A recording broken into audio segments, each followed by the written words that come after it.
When you have a sec, please rate and review us on Apple Podcasts, Spotify, or wherever you listen. It helps those that can't sleep throughout the night find us. Now first, as I shut the door, I was alone.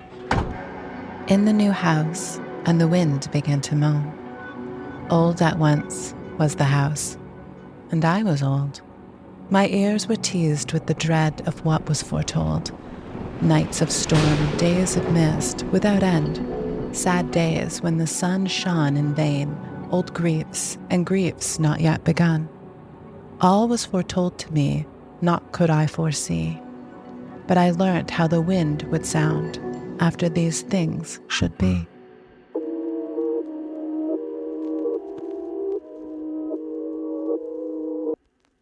Welcome to the world beyond the veil. This is Geist.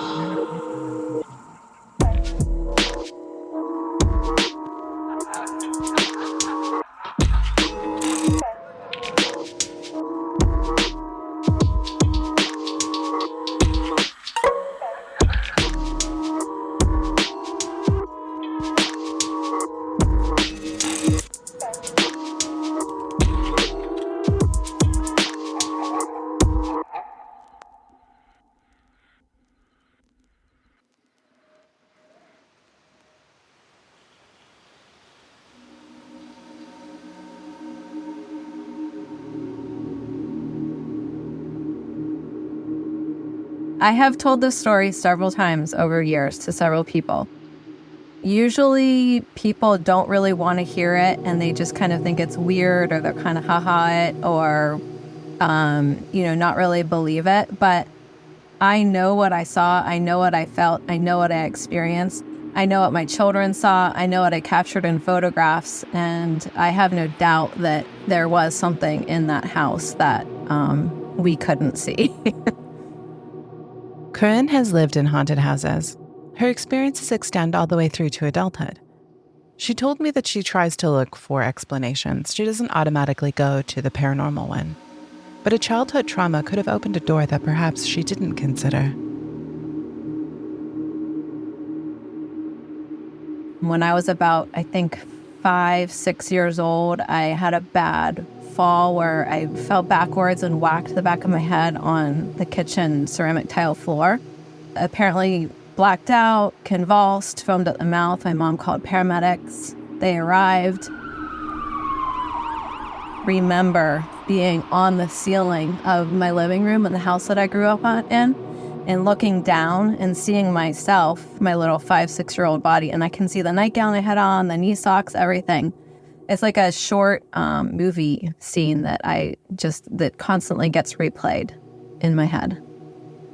I was seeing a bird's eye view from the ceiling of myself down, like on the couch, getting worked on or attended to by 2 paramedics in all white outfits on a blue velvet couch.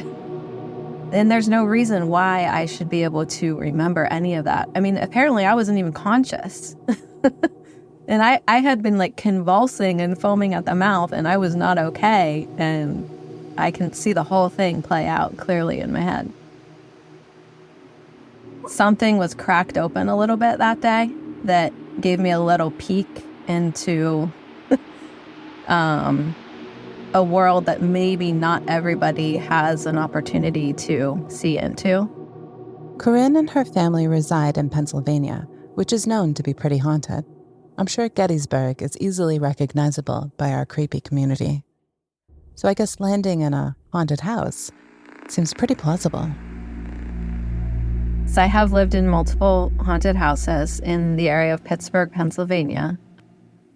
One during my sort of middle school years, and the second was about 8th or 9th grade through a senior year in high school.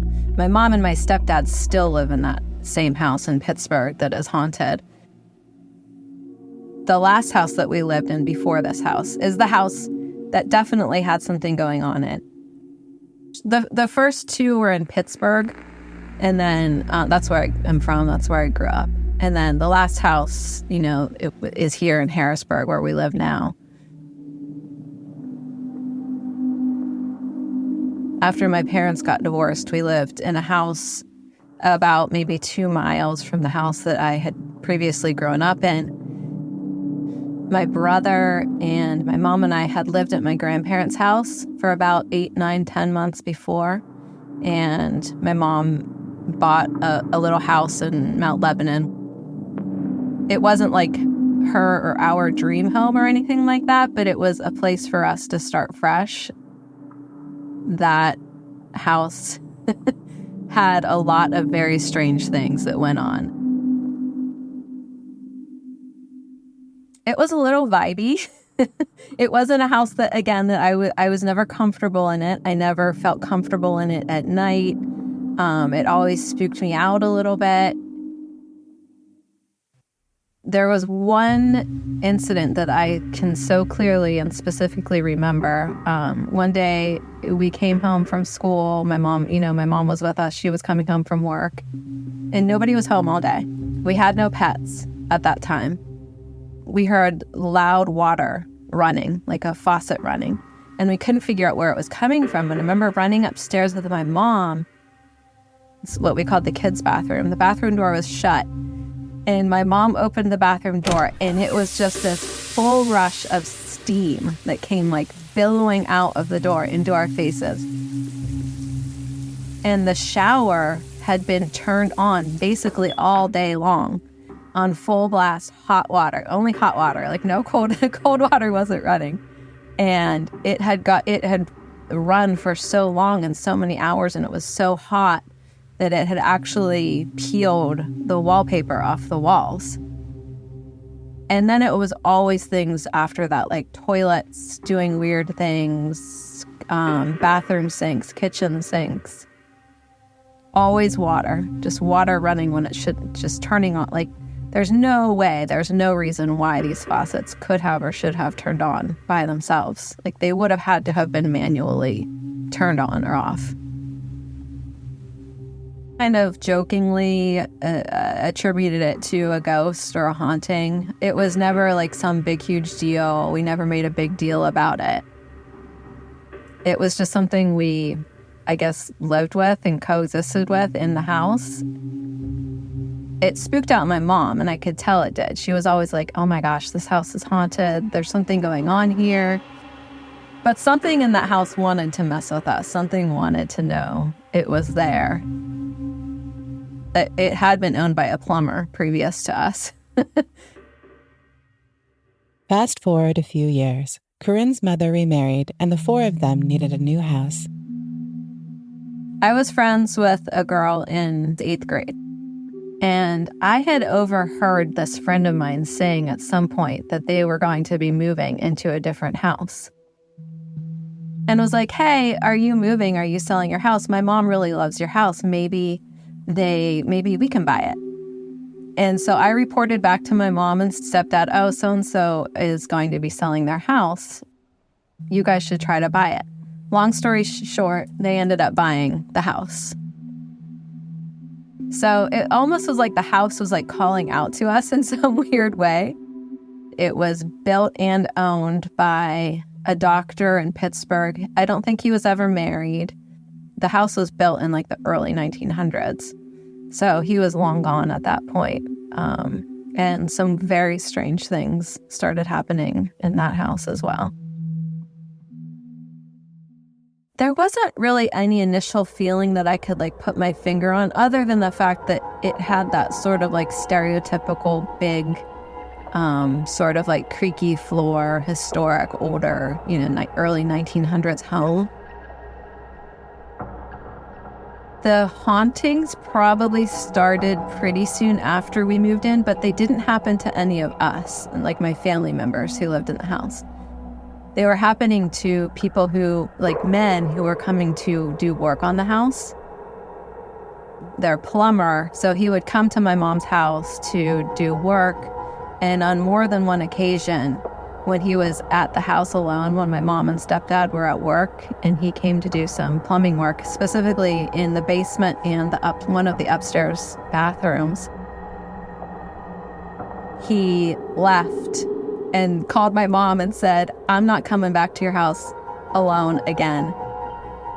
I saw a ghost.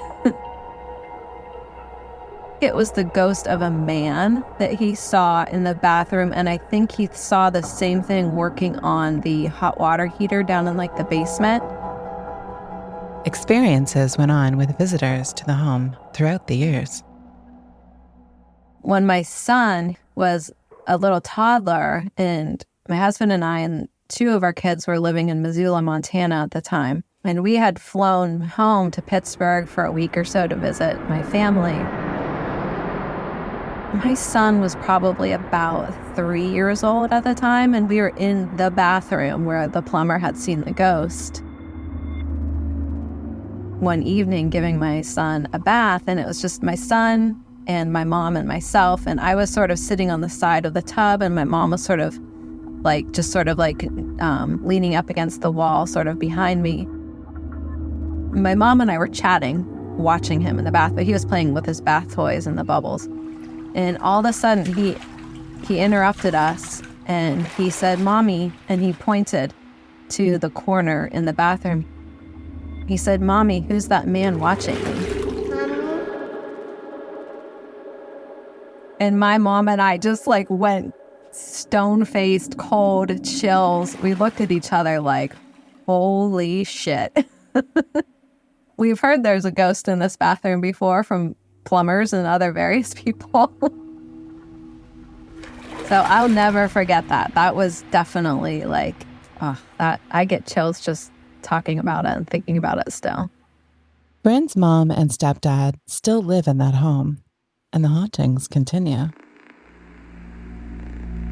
I'd say about 3 or 4 years ago, my mom and my stepdad had the basement of their home completely gutted and remodeled, like gutted down to the studs in the walls. I mean, it was just basically a raw cellar at that point.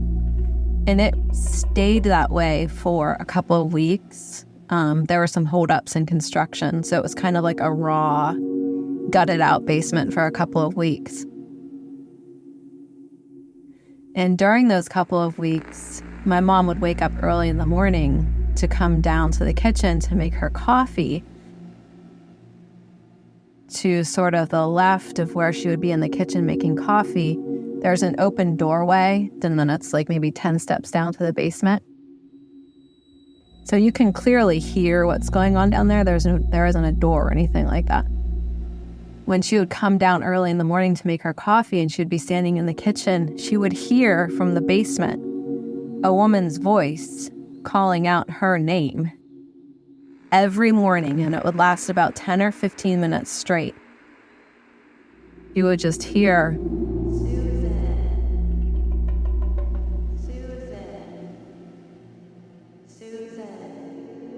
Mom would send me texts at 5:36 in the morning. I'm standing here making coffee in the kitchen, and I hear a woman's voice in the basement calling my name over and over and over again.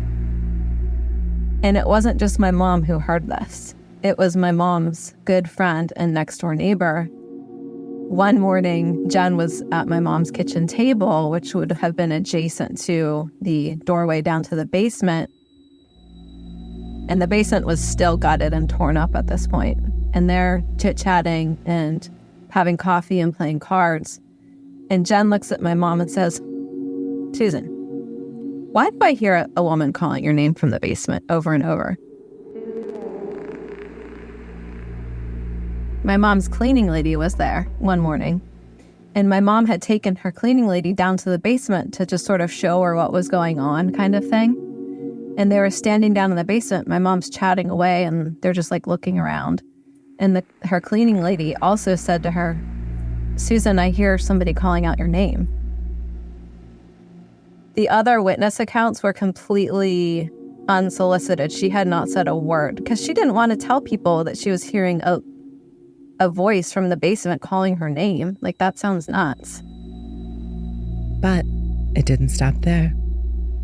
Then she started saying, "Get better, get better, get better," over and over and over again. And that went on for a couple mornings.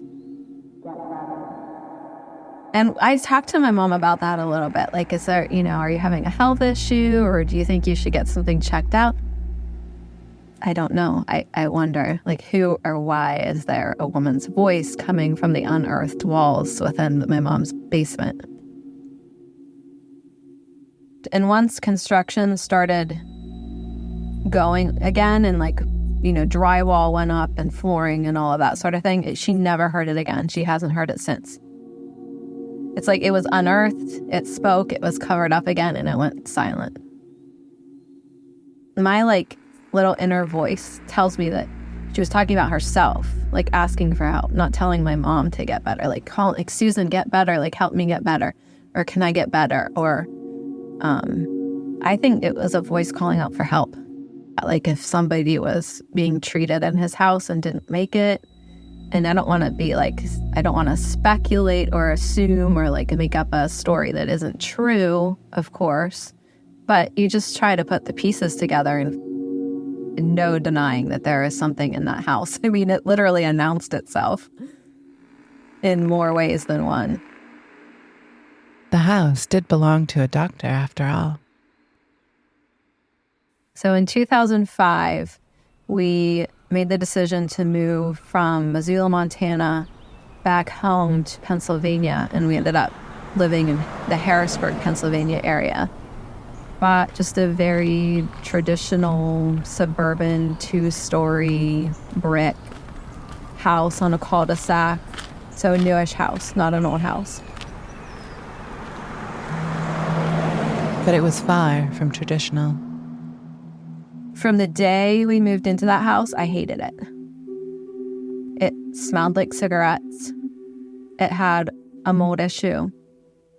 It just never felt right. And I am one of those people who, I like being at home. I'm a homebody. And I always was in contention with that house. Always. I could never get it to be comfortable. I could never get it to look right, to feel right. And that's not like me. I put 90% of my effort and energy of my life goes into making my home comfortable. That house never felt right.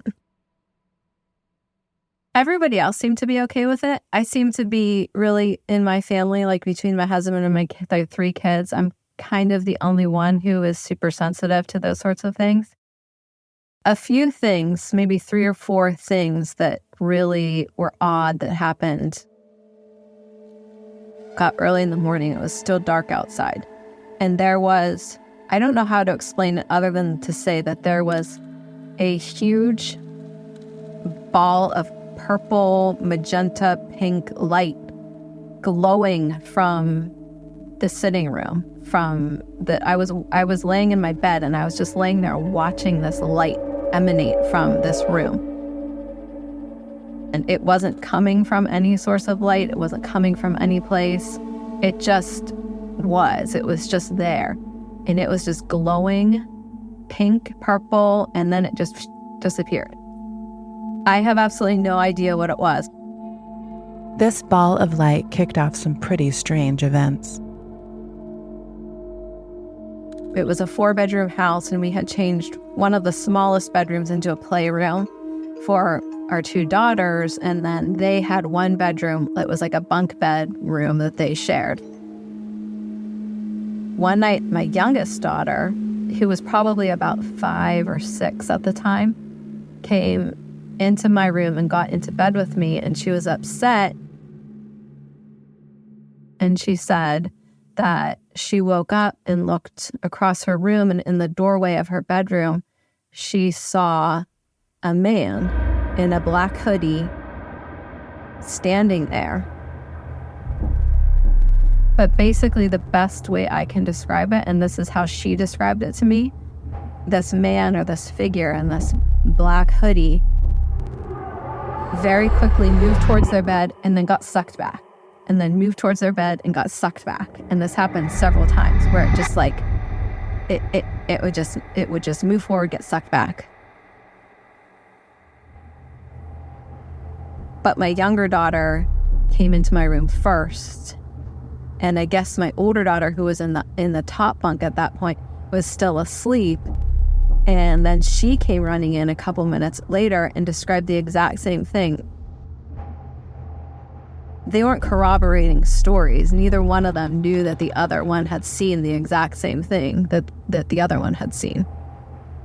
Even my older daughter also explained that it was like it would come forward and then go back and then come forward and then go back in a very like inhuman way. This man in the hoodie continued to make himself known. The photo was captured probably a couple years after they saw the man in the black hood in their room.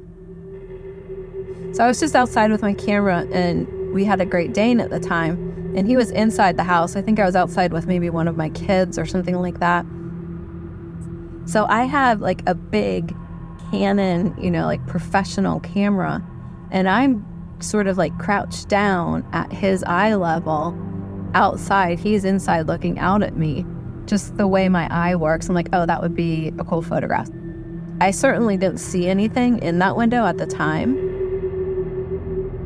As I was sitting there kind of editing it, I was like, is that a face I see? Zoomed in and blew it up larger, and there was this face looking back at me from that photograph. And that's not my face. That's not me. That's not my reflection.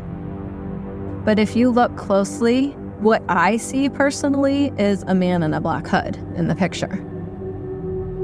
High cheekbones, deeply set eyes, long straight nose with a hood. And when I saw that, I was like, oh my God, I think I'm seeing what they saw.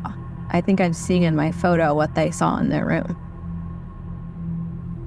I have shown that photo to a lot of people, and people undeniably say they see a face. I'd say it's 50-50, try to say like, well, it's your face, and it's absolutely not my face. It's not. It's not me. Corinne is a photographer, and she sent me a photo before this interview that's pretty, well, let's just say it's weird. Being a photographer myself, I can tell you that we're programmed to notice things like reflections. They are often a requested removal in post-production, so we try and avoid them at all costs. I have a hard time believing that Corinne, with a trained eye, would be mistaken about a reflection, certainly if it was of herself, which makes this photo very compelling. This hooded man continued in his efforts to be noticed. So I was home alone a lot in those days. All three of my kids were either in elementary school or middle school or high school. My husband went to an actual office and worked every day. It was a weekday. It was around lunchtime. I had just fixed myself something to eat for lunch. I was standing at the kitchen sink. I was cleaning up. I had taken the plate that my lunch was on, and I had set it, I'd rinsed it off, set the plate down at the bottom of the sink, and suddenly, and I 150% like saw, felt, heard somebody coming up from behind me over my right shoulder. And I quickly turned around, and of course there was nobody there. The feeling was so strong and so undeniable that somebody was there. I was going to turn around and see somebody. Like, my heart stopped beating for a second. I turned back around to finish my task at hand, which was to pick up the plate and put it in the dishwasher.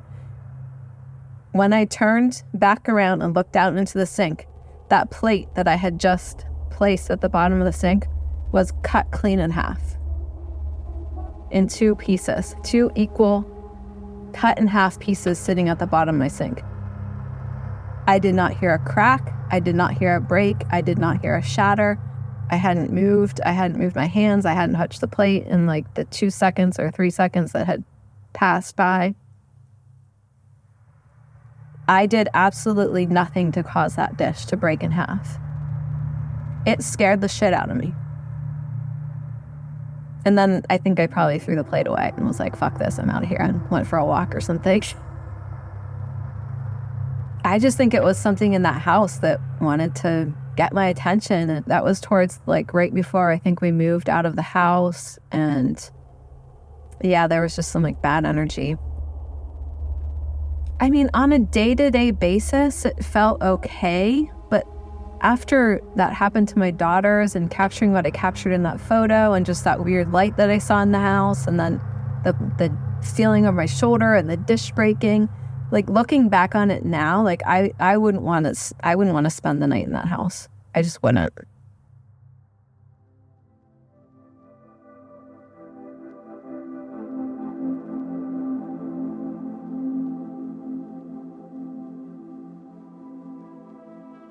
Based upon what I've seen, felt, experienced over the course of my entire life, there is an afterlife. Those entities, those souls, those spirits in the afterlife, if they want to reach out to us or contact us or speak to us or send us signs or messages, they will, and they can, and they'll find a way. I don't need to have it explained or rationalized to me because I know what I've seen, what I've experienced, what I've felt. And I think that's a beautiful thing, because why would we want all of this to end here on Earth? I mean, I find that there's a lot of comfort in knowing that when lights are out for me here on Earth, maybe there's something even better on the other side. Gosh, I wish some of these things could just be explained, but then maybe it would take some of the mystical magic and allure out of it. I don't know. A very special thanks to Corinne for sharing her story.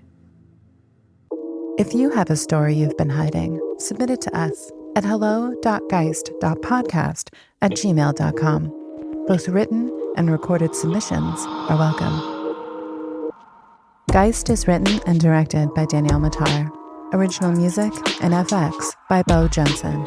Mixing and sound by Adam Esker. Geist logo is by Jake Carruthers.